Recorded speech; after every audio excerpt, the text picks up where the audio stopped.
Hello, I'm here. It says I'm live. It's letting me know you're not on the screen, but you're live. So what's going on? It is Tuesday. Happy September. I forgot to say happy September yesterday. When I did my video last night, I could barely think. I don't know how I even thought that was a good idea, but I did have a chance to review the video and it wasn't as bad as I thought it might be. So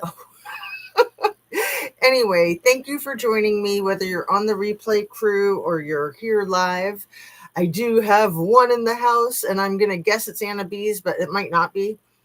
Let me just do my routine stuff. Please hit your like button. Make sure that you're still subscribed. Turn on your notification bell to ring and share a video of mine with somebody that you think might like my channel. And if whoever is here wants to say hi, that's great. And if you don't, that's great too. Thanks for being here. I appreciate you. It is Anna B's. Hi, Jazz and everyone. It's me. LOL. Oh, that's so cute. I was like, if it's not Anna B's, I don't want to be like insulting the person that it is by bringing you up. So perfect that it's you. How are you today? So yeah, you were here last night, if I'm remembering. Oh man, I was so bleary-eyed. I don't know how many hours we hiked for, but it was a rigorous hike. My 23-year-old daughter and we went to a woods that we're very, very familiar with, but we got a little lost. So we hiked probably 6.5 or more miles. And we did that late in the day. I was trying to get out earlier, but time just kept slipping away. So we got home. It wasn't until almost 8 that we got home. And then I came on to my live like around 9:45, I think. And yeah, that was an adventure, was it not? Okay, my AC isn't working, but luckily it's not that hot the last 3 days. Yeah, here in Ohio, it's gorgeous fall weather, which is why I wanted to go for a nice long hike yesterday, because I do not want to hike in the humidity. That's just not my thing. But fall is my favorite time of year. So I kind of am, I don't know, mourning, and I'm sad. I'm super sad. I could just cry. Talking about this effing child grape crap is so disgusting. Let me do my disclaimer really quickly while I pull myself together. Everything I say is simply my opinion for the sake of hoping to start a conversation, open up a discussion, learn something, be educational.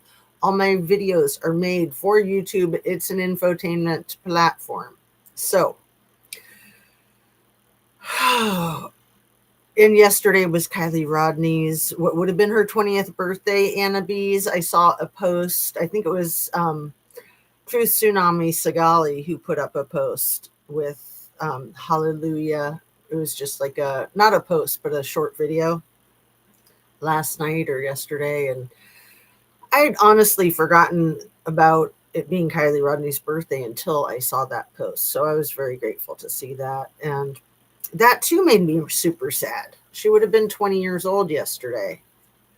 And as much as I think that there's a possibility that she has been abducted and is being held captive, I think it's way more likely that she was unalived during that heinous situation at the beginning of August 3 years ago. I forgot her birthday too. I know. Can you believe it? You and me forgetting her birthday?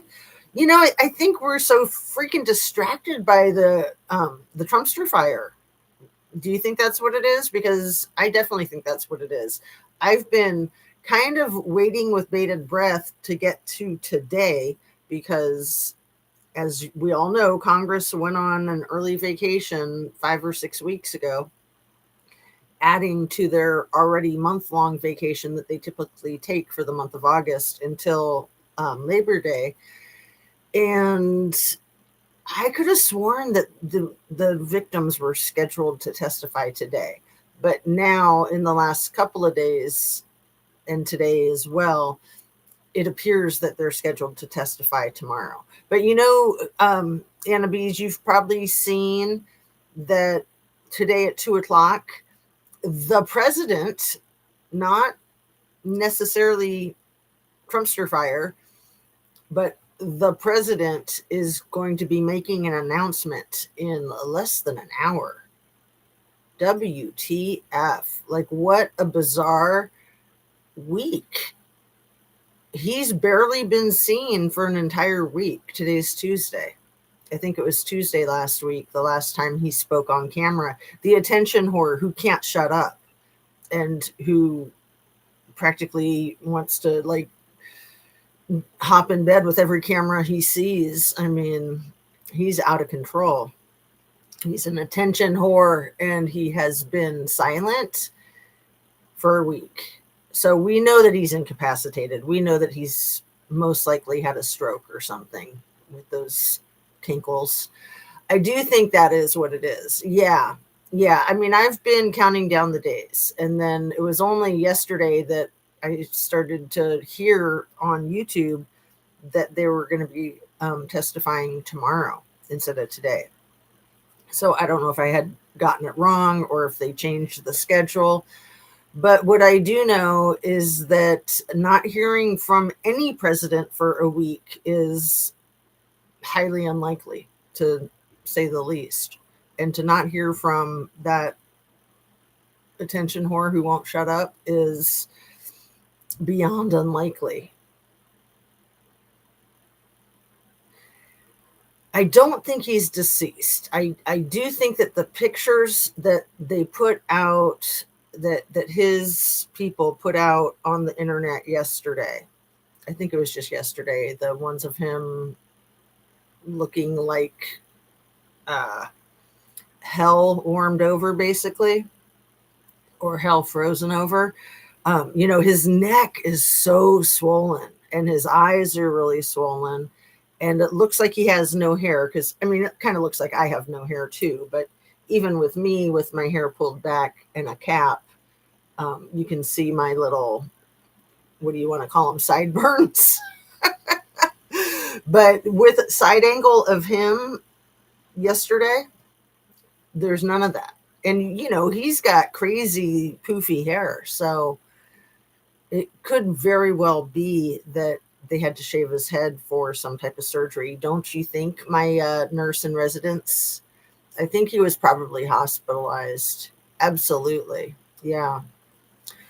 Agreed. 100%. So I am going to continue with kind of where I left off yesterday. And this stuff is so traumatic. Like, it really is, I think, why people don't want to talk about it. I don't want to talk about it, but I feel compelled to, because there's so many victims of abuse that are never heard from, that are silenced forever by possibly self-harm, by possibly not self-harm, but something fatal, whether it's accidental, natural, misadventure, right? It's nuts. So the voices need to be heard. The stories need to be told so that there aren't more victims like this. And what I'm getting at is the whole thing with those 3 12-year-olds. For when I spoke about them last night, Anna Bees, I had it wrong. I thought it was Jean-Luc Brunel that was given the 3 12-year-old triplets for a birthday gift. And it was Jean-Luc, his first name is Jean-Luc, his last name is Brunel. It was he who gave the 12-year-old triplets to no one other than little E. And guess when he gave them to him for a birthday gift?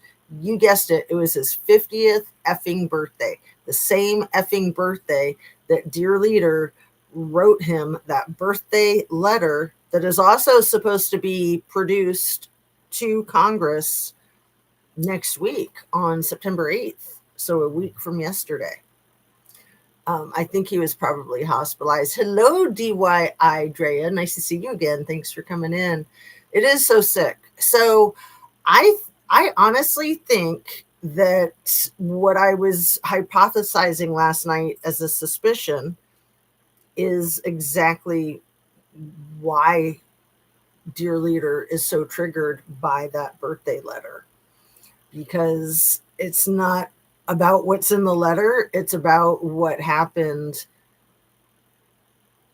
in celebration of little E's disgusting mile marker 50th birthday. So I've been listening to some Kirby Summers videos about it. So there's allegations that Virginia Giuffre, that little E had bragged to Virginia Giuffre many times about the 12-year-olds. Timing wise, it's kind of weird because his 50th birthday was 2003, and she, I think, was basically held captive, in my opinion, by Jiz and little E, I think from like 2000 until 2002. Is that right? When did she meet her husband? Let me see. What year did Virginia Roberts meet her husband, Giuffre? Says her husband, Goofy. Yeah, so she met him in 2002. So it was when she met him that she cut off from little E and Jiz. But the story is that little E would brag to her about those 12-year-olds. So I mean, it's entirely possible that it took a while to get completely away from the people that had entrapped her for 2 full years. But again, I'm still stuck on that phrase in the statement made by the DOJ that I read yesterday, the one that was from July, where they basically said, little E definitely did that to himself, and there's no list, and case is closed, there's no third parties, everything's over and done with, goodbye, thank you for your attention to this matter, now move on, nothing to see over here, folks. In that letter, that sentence, to bring justice to the victims, really hit me hard. To bring justice to the victims is exactly what douchebag Dershowitz is currently threatening to do to anybody who makes any accusations, who isn't successful in a prosecution against their offender, and probably even for the ones that are successful in a prosecution against their offender, he can get it overturned. He can appeal it. And then bring justice to the alleged victims. I mean, you don't bring justice to victims, you bring justice to perps. I think it was a Freudian slip, but maybe not. Maybe it was more of a thinly veiled threat, making this national announcement, letting victims know, if you try to step forward, we will bring justice down your throat, our justice on you, right? That was insane. They just wanted to brush it off. Well, and what's so crazy is they thought that they could. And what's even crazier is that, they could have. They could have if they had handled it better. But fortunately, they're all such freaking hacks, right? I mean, Bongino, the disappeared Bongino, the apparition, and Cash Patel, they didn't sell that story too well to Fox News when they interviewed with Maria Bartolona, I'm not sure how you say her name, on a Sunday, shortly after that statement was released, and Cash's eyes were like bugging out of his brain. And, they were both like, yeah, definitely a self-injurious situation. Obviously. Forget everything we've ever said about how we know that that's not what it was, obviously, right? So yeah, prosecuting the victims, I think, is exactly what has been done and will continue to be done. And that's the victims who survive. Again, I think a lot of them are going to be rubbed out. Some of them may end up falling into their own spiral of depression and addiction. It's more than understandable, having survived what they've gone through and knowing the challenges that lie ahead, whether they try to get justice or not. And it's just terrifying. But talking about all the carjackings that we were talking about last night with Big Balls trying to rescue somebody from being carjacked, or maybe he was being carjacked, that whole story is so sketchy. That's what inspired DC to be invaded by military. The alleged carjacking spree that somebody went on when one of these people in my list was unalived in a carjacking in DC. And that was just last year. That was 2024. That was Mike Gill, the former Trumpster fire administration official, and he was fatally shot in a carjacking in DC last year. And then Rudy, I don't think his thing was a carjacking, but his thing on Saturday couldn't be more suspicious, in my opinion. He was rear-ended at a high rate of speed. Like, that's usually, or let's just say that's not always accidental, right? Ramming your car into someone's rear end. That's kind of like road rage or mob style, running someone off the road, like Karen Silkwooding them, like Lady Diana, or that boyfriend of Ivana's that had that unfortunate single motor vehicle accident that was fatal 2 days before Christmas in 2005, after dating Ivana for like 8 years. Yeah. So the whole story, I guess, is that I've read a little bit more about it. Rudy had a neck injury and a leg injury. I don't know if it was like a broken leg. Do you know, Anna? There were 3 injuries, none fatal, none critical, I don't even think. Oh, and he was released from the hospital this morning or yesterday. I think it was yesterday. I think it was Monday morning that he was released from the hospital. But anyway, he's been discharged from the hospital. So he obviously wasn't hurt that bad. And to me, it's just another distraction. And then trying to wrap it in this whole hero thing, how he was like helping rescue a domestic violence victim. And where's the 911 tape? Can we hear it?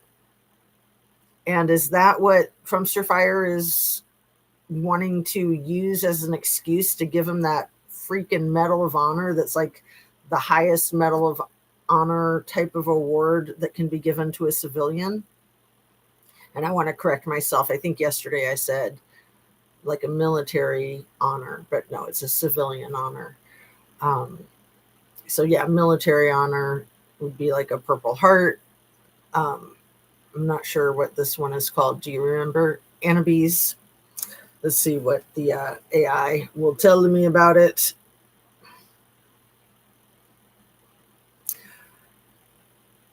What Medal of Honor does Donald Trump want to give to Rudy?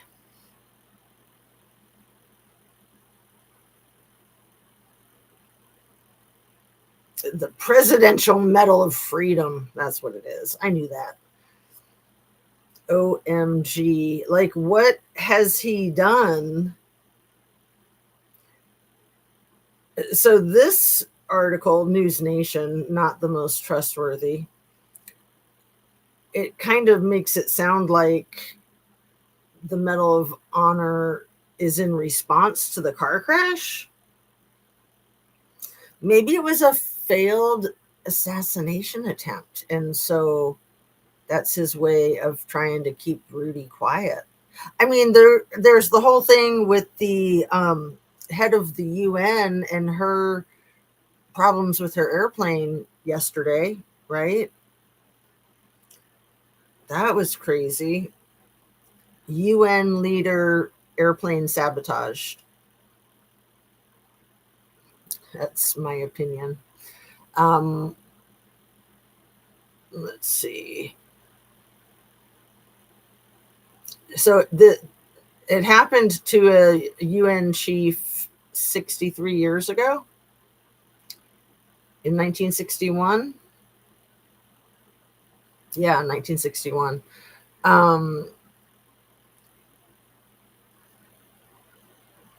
Let's see.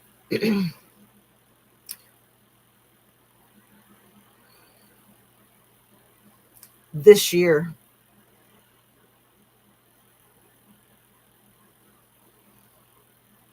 Russia jams GPS on EU chief's plane, forcing pilots to land using paper maps, not paper. It's like dinosaurs, man. Like, why not Flintstone rocks and stones, right? Russian GPS jamming is suspected of sabotaging EU chief Ursula von der Leyen's plane, according to officials, during her official visit to Bulgaria on Sunday. And yeah, so right now they're calling it a sabotage theory.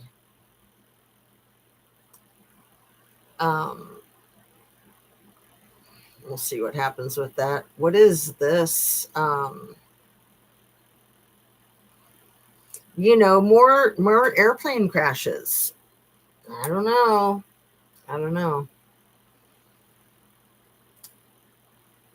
I'm so disheartened right now with everything. I'm in that same boat, Anna Bees, and at the same time, I'm also really hopeful because everything is so insane. It's like that whole critical mass that things have to get worse before they can get better. I mean, I can't imagine what the F is going to happen at 2:00. I can't imagine that the president speaking is going to be Donnie, unless it's like a AI apparition like Princess Leia at the beginning of Star Wars. They could be trying to pull something like that. But I'm thinking more likely it'll be the vice president announcing that he's now acting as the president. That's what I'm thinking, which will be absolutely horrific. But again, it's just the crashing and the burning. Freedom Award or something like that. Yeah. Get that MFer out of here. He is committing war crimes. He's committing so many war crimes. I mean, he was probably involved with, if not directly, then indirectly with Russia allegedly sabotaging that airplane. So yeah, yesterday when I was talking about that whole rash of like over half a dozen Russians who passed away in 2017, I think I was a little confused in my dates because the first one that happened was on election day of 2016. The one that, but I had written down 2017 because election day was the beginning of November, and then it was over the next 4 months that all of these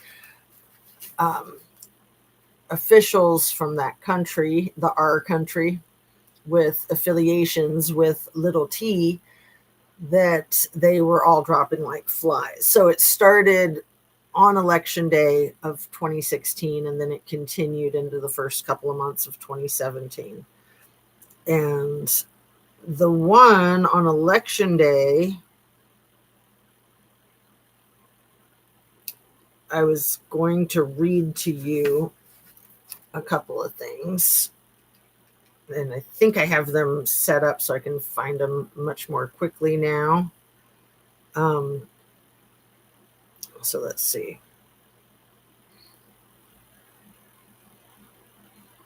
Maybe not. That's a different one. My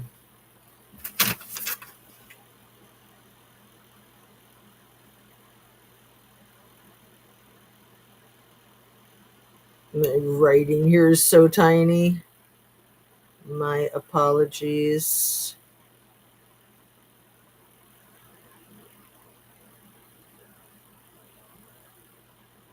Okay, so it's this ORON Alex Orona or Oronav.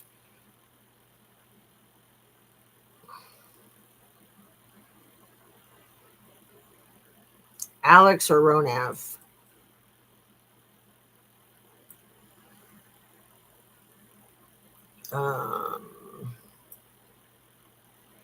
Does not know these Russian names any better than I know them. ORONOV,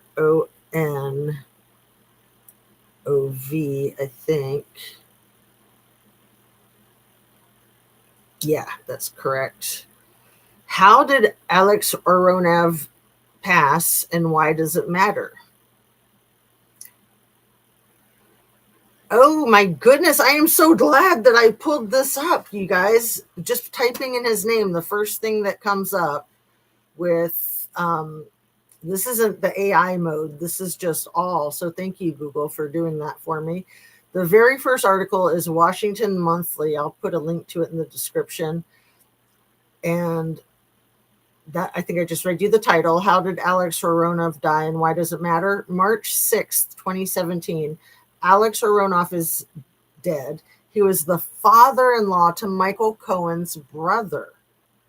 Wow. I did not catch that part. That is crazy. But no, he died on March 2nd. So I'm getting my wires crossed. But still, that's good to know. He was the father-in-law to Michael Cohen. So Michael Cohen is in this whole thing balls deep, as they say. But I thought that he was the one from Election Day. No, I see. My writing is so tiny because I was trying to list everybody, and then I was writing in between the lines. This is Sergei Khrushchev is the one who was 63 on Election Day. So let me try that one. Sergei Khrushchev passed away on Election Day 2016.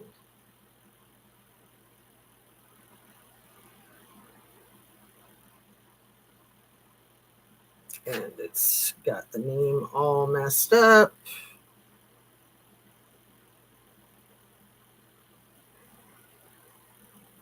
Of course. How do you fix that?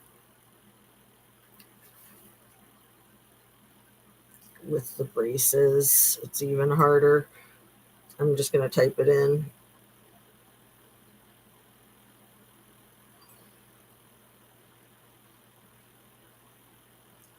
SERGEI.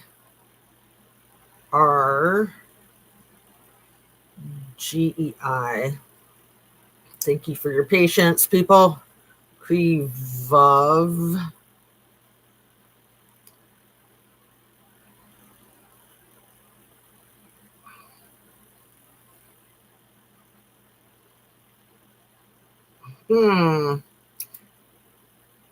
So was he a protester? In 2012, he was detained, and then he was on a hunger strike. He was a diplomat from the R country who got his head smashed.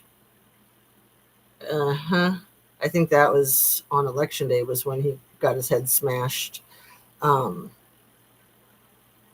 he was a political prisoner, and he had a PhD in physics and mathematics. He was an activist of the Republican Party of the R country, People's Freedom Party and the opposition movement. Wow. So the medical examiner contradicts NYPD. This is what I thought I was pulling up.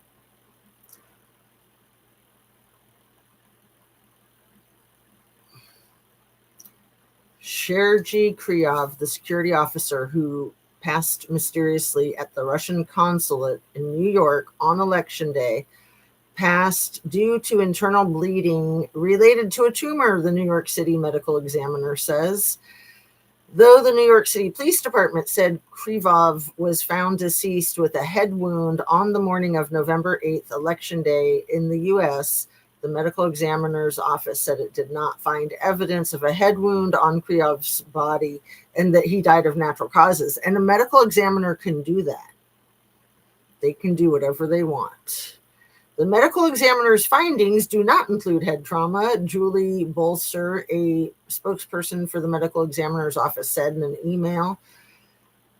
Asked why the head trauma wasn't included in the office's conclusion, the medical examiner did not find that. That is not in the findings.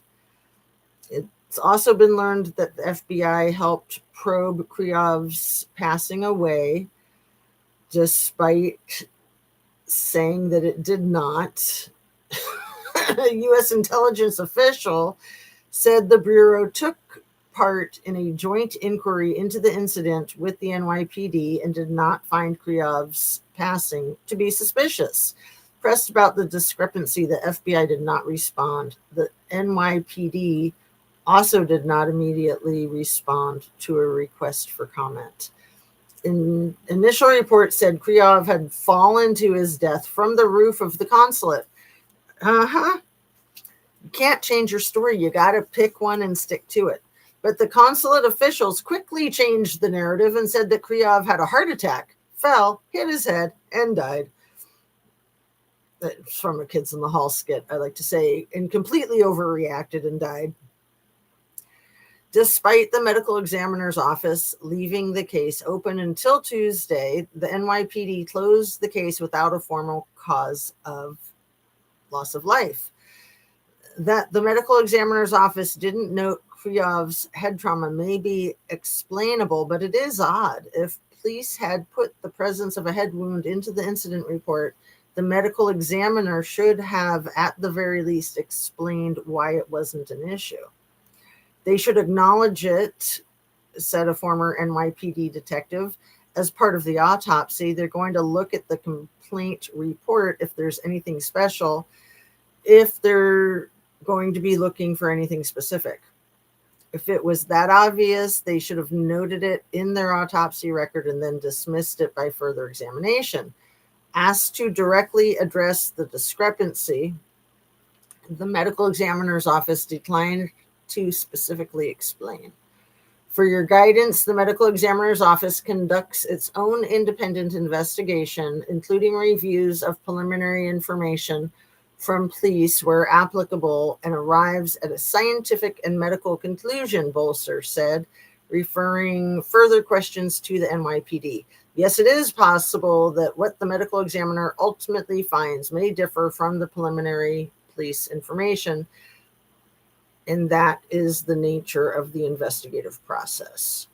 Kryov was a 63-year-old security officer at the diplomatic compound on the Upper East Side, whose responsibilities included access to the Russian mission's top secret cryptogram, a device used to encode and decode secret messages sent between the consulate and Moscow. Although he was described as a Manhattan resident, there was no trace of Kryov in public records. The address NYPD had on file for him was not a residence. The NYPD said Kryov's death did not look suspicious and closed the case. Two sources familiar with the matter said Kryov appeared to have a drinking problem and said the death looked natural. The morning of Kryov's death was a time when Russia was at the forefront of Americans' minds. Hours after Kryov died, Donald Trump would be elected president of the U.S., an outcome that the U.S. intelligence community would later say Moscow sought through an elaborate intelligence operation built to manipulate the U.S. election. Russia, Russia, Russia, right? I'm sure his head is getting smashed is because he unalived himself. Right. Well, yeah, alcohol will do that to you. Yeah. You have a drink, and next thing you know, you'll be smashing your own head, right? Kids in the Hall. You like Kids in the Hall too? Yeah, I was watching Hal Sparks last night, and he brought up the Kids in the Hall, or somebody in his comments did. He's a fan as well. For anybody who doesn't know the Kids in the Hall, they're a Canadian comedy troupe produced by Lorne Michaels, the same producer that does SNL. So, yeah, I guess Trump's team is saying in the last 24 hours that SNL needs to stop with the political comedy. It's not funny. They're losers. And they could be winners if they would just have Dear Leader host their show, and then their ratings would skyrocket. Unreal. I mean, SNL is doing very well. They definitely have had their ups and downs over the 5 decades that they've been doing their thing, but they are doing extremely well. They have great actors. They've got great writers. In fact, I've been learning, you guys probably learned a little bit too with that whole 50-year anniversary special. I didn't watch the whole thing, but I did catch that when people would audition for SNL, if they didn't get an acting part for skits and they were still hired, but as a writer, that was actually like not usually what the actors wanted, but that was a much bigger compliment to their skills. So being a writer is where the real action is at, right? Yeah. So, I mean, our dear leader has hosted SNL how many times? Let's ask. I think it's like 5 or 8. It's a million. It's 11D70, right? How many times has President Trump done SNL? Hosted. I forgot that word for a second.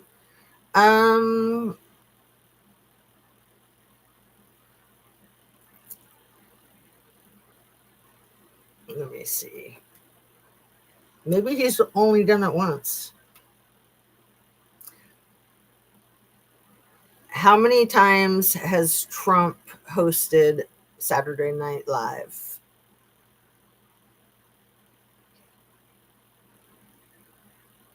Oh, he's only hosted it twice, but that's still a lot for a president, right? Or for anybody. Probably somebody like, who's the actor who, Tom Hanks. Tom Hanks has probably hosted it the most. 2004 and 2015. So 2015 was when he was a presidential candidate. And yeah, then we had, didn't Kamala host it right before?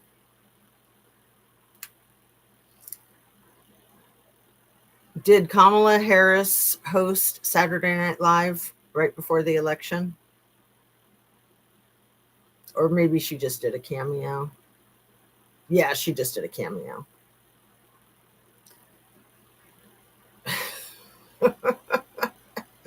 Oh, and did that piss off the Trumpster fire? He was really mad about that. I think he's probably still conducting an investigation into that matter, right? So let's see. There was this other one that I wanted to read to you guys. The Wikipedia of Oleg Arovinik, who passed away the following month after the one that I just read to you. So December of 2016. He was a Russian intelligence officer. He was a general in both the KGB and FSB. Erovinkin served as chief of staff at Russian state-owned oil company.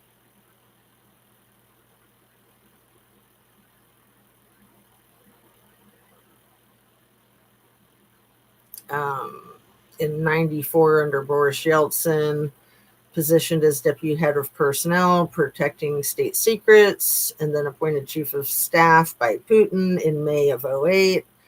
Under Putin, he was the key aide to Deputy Prime Minister Igor Sechin and acted as key liaison between Sechin and Putin.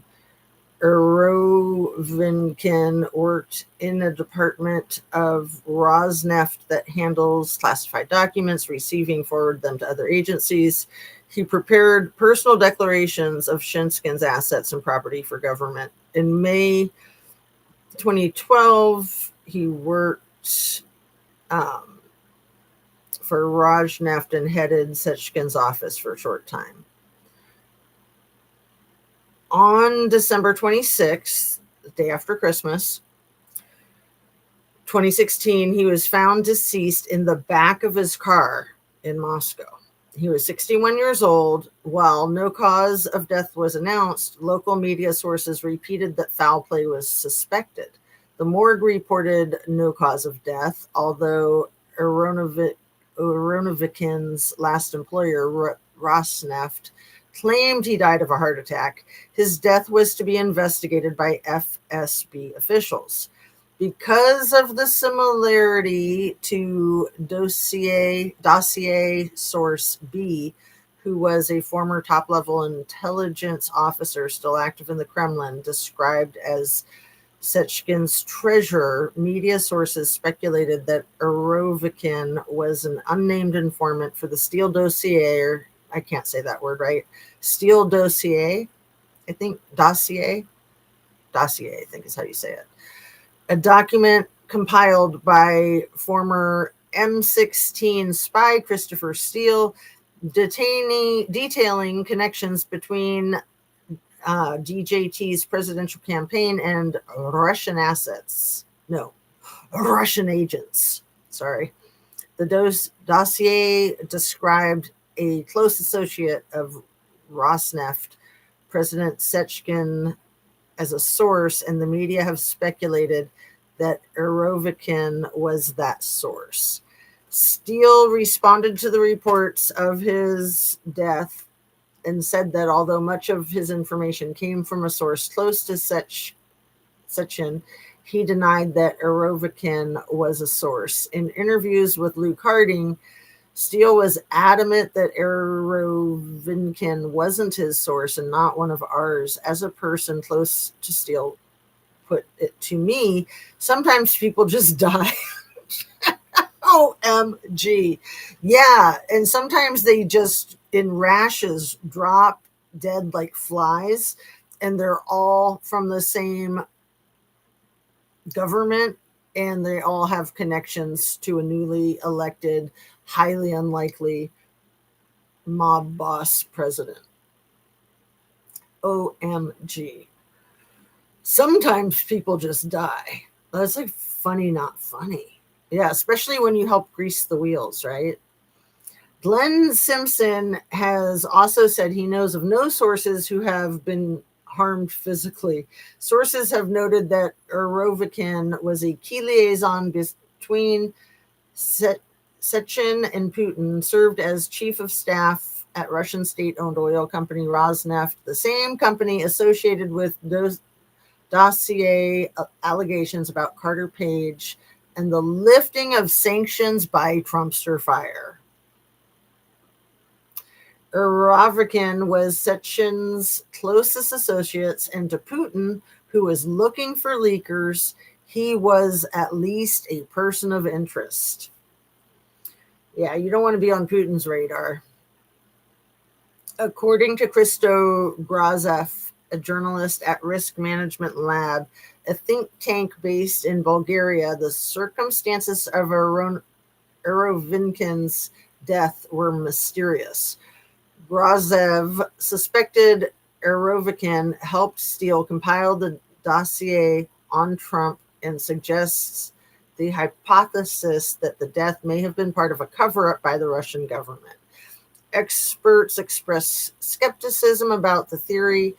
As a rule, people like Jen Yurovikin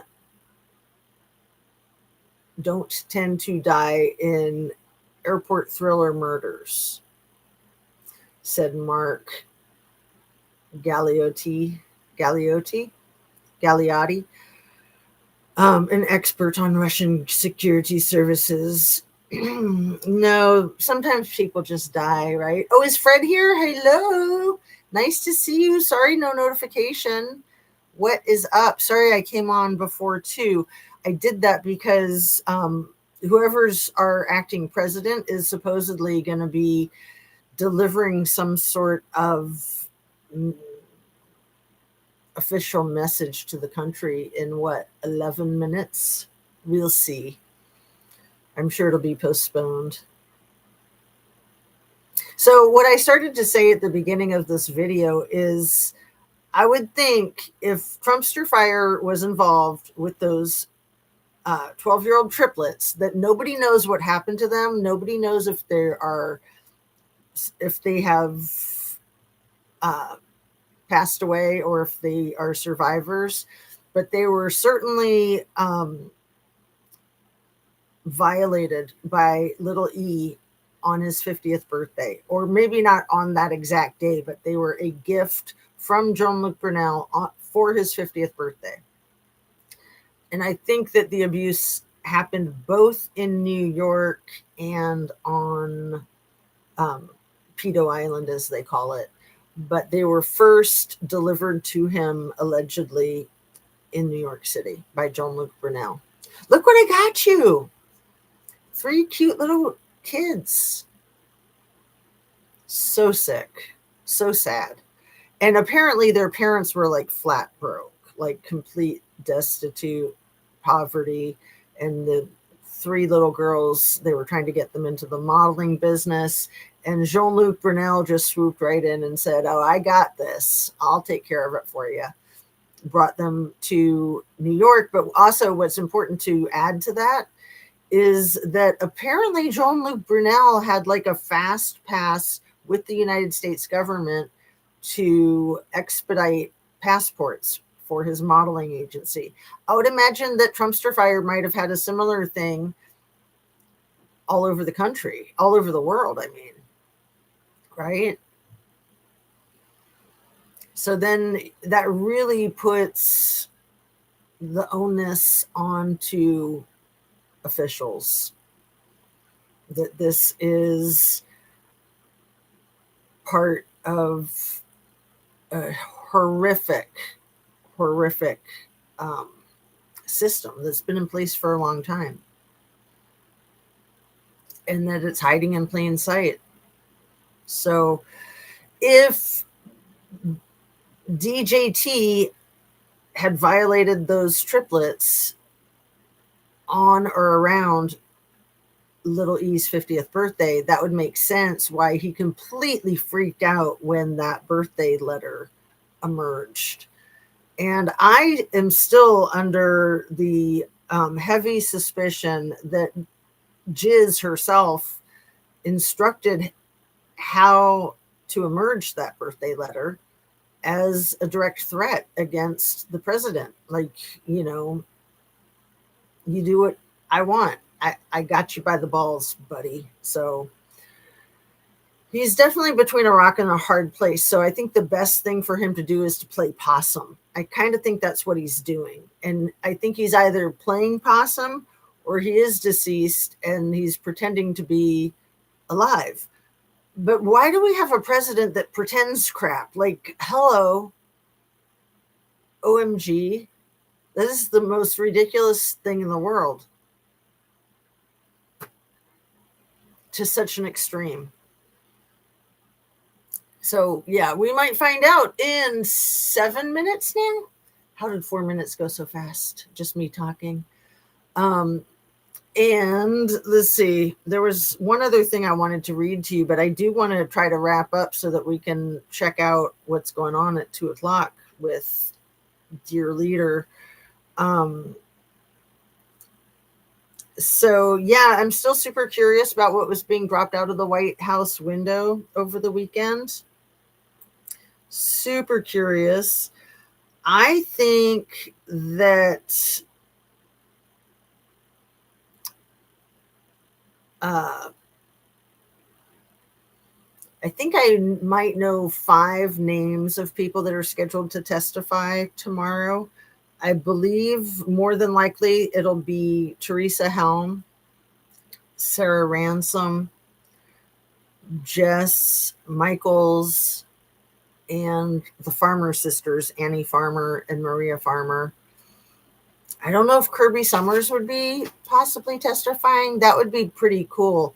I don't know if she actually considers herself a victim of little E, or that she got ensnared in that whole system, because she was a slave to a specific billionaire for many years before she got out of that situation. So she's still alive, and she writes books about it, and she does her podcasts about it.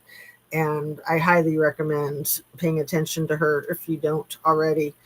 Um, but the other thing I wanted to read to you and then try to wrap up.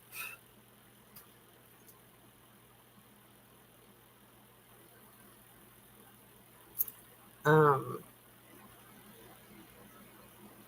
okay, I read you that.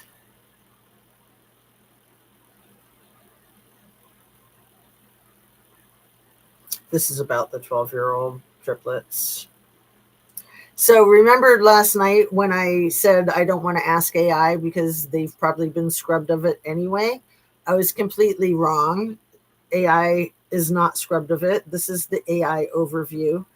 Reports regarding 12-year-old French triplets given to little E by Jean-Luc Brunel appeared in unsealed 2015 court documents. One of Epstein's high-profile accusers, Virginia Roberts Giuffre, described the event in a civil lawsuit filed that year, which sought to provoke a plea deal from a prior case. According to Giuffre's claim in the documents, little E bragged about his longtime associates and modeling scout, Jean-Luc Brunel, had flown these 3, quote, really poor sisters to him from France for a birthday present. The complaint alleges little E invested in Brunel's Miami-based modeling firm in exchange for a supply of girls on tap. Little E allegedly described how easily the girls were manipulated with money.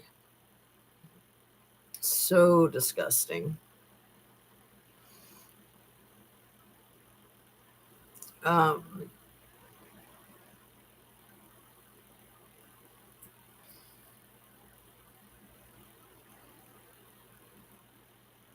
Let me read you this. Some of it might be repetitive. Source of the claim: allegations come from an affidavit filed by high-profile little E accuser Virginia Roberts Giuffre. What little E actually said, according to Giuffre, little E bragged that the girls were flown over from France because their parents needed the money. The lawsuit's purpose: the claim was part of a civil lawsuit filed by little E accusers against the U.S. government. It sought to invalidate the sweetheart plea deal Epstein received in Florida in 2008 for previous Rex abuse crimes. The status of Brunel. Brunel, a former modeling agent and little E associate, has denied the allegations. He passed in a French prison in 2022 while awaiting trial on charges related to little E's ex-trafficking ring. But sometimes people just die, so get over it, right? Absolutely insane. So it's 2 minutes to 2. I am going to wrap up, depending on how today goes with all this crap, I might try to come on and do a live later this evening. Um, if I do, it'll be kind of late, like last night. Um, is there anything else I wanted to say before wrapping up? Um, I think that's about it. No, there's this. The thing about the carjacking, um, the whole thing with Big Balls saying that there was a carjacking in DC, and then that other person who passed away 2024, Mike Gill, the former Trumpster Fire administrative official who was shot during a carjacking spree in DC. Who lied about carjacking? Can you think of a really famous, infamous, disgusting criminal who's spending the rest of her life in jail? Susan Smith lied about the carjacking. The woman who put her two little baby boys into a lake in her car, strapped into their car seats, and she rolled that car into the water, listening to her little baby boys, trigger warning, screaming. And then she proceeded to tell a tale of a black man carjacked her out in the middle of nowhere and stole her car with her kids in it. And she even had her ex-husband believing her. Law enforcement saw the holes in her story pretty quickly. It took her husband, I think, a few more days than it did law enforcement. I mean, understandably, he was so overcome with grief. I'm sure he couldn't eat or sleep or think straight. And then to think that the person who gave birth to these babies did that. So yeah, people who lie about something as huge as a carjacking. And it seems that both of these stories, the Big Balls story seems like a lie, and then the thing with Mike Gill just happened to be a Trump administration official, formerly, just happened to get shot in a carjacking in DC because, people die. Yeah, they do. But statistically, a carjacking, you probably have a better chance of getting struck by lightning. I'll do some statistics research and tell you guys what I find. Yes, I remember that case. Yeah. Susan Smith, that happened when I was in graduate school, so it must have been like 1995, give or take. No, it was 95, right? It could have been 96, but I think it was 95. It was right around the same time as the O.J. Simpson trial. That was horrifying. And for me personally, it was especially horrifying. I mean, I say that because I don't know how it was for everyone else. It really struck me because of my situation with my own father. It really kind of took my legs out from underneath me. It was like getting kneecapped. I was very struck by that case, and it hit hard. I mean, like I said, it probably hit hard for most people, but it hit extremely hard for me, extremely hard. And I knew by that point, I was in my mid to late 20s by then. I knew that it wasn't an accident, what he had tried to do when he tried to poison us with the carbon monoxide in Arizona. But I was probably only like 4 years sober, maybe 5 years, maybe 6 years sober by then. I'd had a lot of therapy, but I needed a lot more therapy. And fortunately, while I was in graduate school, it was required that you do weekly therapy. I mean, it wasn't required. They can't legally require it. They can just strongly recommend it. Right. And I mean, I always think therapy is a good idea, especially for me, but pretty much for anybody. I'm a huge supporter of therapy. So I am going to wrap up. Oh, turning on the radio for little T. Oh, good, good, good. So love and light. And like I said, maybe I'll see you guys later, late tonight, or if not, then hopefully around the same time tomorrow, maybe around 1 o'clock. And yeah, just drink your water, eat well, veggies and protein, and be authentic, be genuine, seek truth to power. And yeah, pay attention. I think we all need to pay close attention to this Trumpster fire and do what we can to help, basically. Every little bit helps. I think that the good is going to win over evil, but I think it's going to be a hard fight too. So on that, I will sign off. Thanks for watching, you guys. And don't forget to hit that like button. See you soon.